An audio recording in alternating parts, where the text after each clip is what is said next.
কপাল পুড়ল এবার কুসুমের। হ্যাঁ বন্ধুরা, ভিডিওটা লাইক দিয়ে দেখতে থাকুন। হঠাৎ করেই পরিস্থিতির শিকার হয়ে স্যামের নোংরা চক্রান্তের শিকার হয়ে এক পর্যায়ে আয়ুষ যখন কিনা তৃষাকে সঙ্গে করে নিয়ে বর কনে বেশে যখন বাড়ির চৌকটে এসে দাঁড়ায়, ঠিক সেই মুহূর্তে কুসুম যখন আরতির থালি নিয়ে সেখান থেকে যেতে নেয়, ঠিক সেই সময় কুসুমের হাত থেকে যখন আরতির থালিটা পড়ে যায় এবং কুসুম চমকে উঠে, ঠিক সেই সময় সেই থালিটা পড়ে যাওয়াতেই এক পর্যায়ে সমস্ত লোকেরা যখন কিনা চমকে উঠে কুসুম এবং আয়ুষে একে অপরের দিকে এক দৃষ্টিতে তাকিয়ে থাকা দৃশ্য দেখে, ঠিক সেই সময় ইন্দ্রাণী গাঙ্গুলি বলতে থাকে যে কী ব্যাপার কুসুম, এটা কি ঘোর অমঙ্গলের কাজ তুমি করলে বলো তো? তোমার হাত থেকে এরকম করে কী করে আরতির থালিটা পড়ে যেতে পারে বলো তো? এতটা খামখেয়ালি করা কবে তুমি শিখলে বলো তো? ঠিক সেই সময় এই কথা বলা মাত্র কুসুমের পক্ষ থেকে কোনো রকম কোনো জবাব না পাওয়াতে এক পর্যায়ে ইন্দ্রাণী গাঙ্গুলি যখন বলতে থাকে যে তুমি আয়ুষের দিকে কি তাকিয়েছো, ঠিক সেই সময় ইন্দ্রাণী গাঙ্গুলি আয়ুষের দিকে তাকানো মাত্র যখন কিনা আয়ুষকে বর বেশি দেখতে পাই এবং আয়ুষের পাশে কোণে বেশে অন্য একজন অচেনা মেয়েকে দেখতে পাই, ঠিক সেই সময় ইন্দ্রাণী গাঙ্গুলি বলতে থাকে যে আয়ুষ তুমি বর বেশি এবং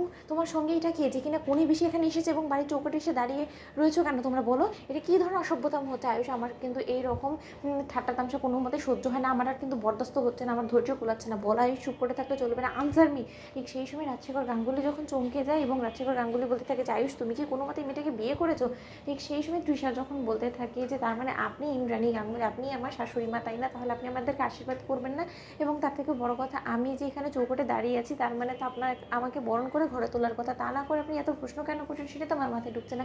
আমি আপনার বাড়ির বড় বউ, আপনার বড় ছেলের বউ এবং সেই সুবাদে আপনার আমাকে বরণ করে কোথায় ঘরে তোলার কথা, তা না করে আপনি একের পর এক প্রশ্ন ছুড়ে যাচ্ছেন আমাকে। ঠিক সেই সময় ইন্দ্রাণী গাঙ্গুলি যখন বলতে থাকে যে একদম চুপ, আর একটা বাজে কথা বলে আমি ঠাটে একটা তোমাকে চড় লাগাবো। আর সেই সমস্ত কথাই পাগল মেয়ে কী বলছে বলো তো? ওর মাথা খারাপ হয়ে গেছে তাই না? ঠিক সেই সময় তৃষা বলতে থাকে যে আমি কোনো মতেই পাগল না, আপনি কি সমস্ত উল্টাপাল্টা কথা বলছেন বলুন, এরকম করে আপনি কেন বলছেন? ঠিক সেই সময় সেখানে স্যাম চলে আসে এবং স্যাম বলতে থাকে যে খবরদার মিসেস গাঙ্গুলি, আপনি আপনাকে আমার বোনের শাশুড়ি বলে আমি এখনও পর্যন্ত সম্মান করে যাচ্ছি, কিন্তু আমার এই সম্মানের ভুল ব্যবহার করবেন না, অপব্যবহার করার চেষ্টা করলে কিন্তু আমিও কোনো মতে চুপ করে বসে থাকবো না। তার কারণ আমার বোন এবারের বড় বউ এবং সেই সুবাদে ওর প্রাপ্য সম্মানটুকু আপনার ওকে দিতে হবে, ভুলে যাবেন না। ও কিন্তু আয়ুষ্মান গাঙ্গুলির স্ত্রী, আপনার বড় ছেলের স্ত্রী, তাই এই বাড়িতে ও সসম্মানে ঢুকবে সেটাই স্বাভাবিক। ঠিক সেই সময় ইন্দ্রাণী গাঙ্গুলি বলতে থাকে যে কে না কে মুখ উঠিয়ে এখানে বাড়ির বউ হওয়ার অধিকার চাইতে লেগে যাবে এবং তাকে আমি এই বাড়ির বড় বউ হওয়ার অধিকার দিতে একদমই বাধ্য হয়ে পড়েছি এবং আমি তো আপনাকেও চিনে উঠতে পারলাম না। আয়ুষ, সমস্ত কিছু কী হচ্ছে আমাকে একটু খুলে বলবে?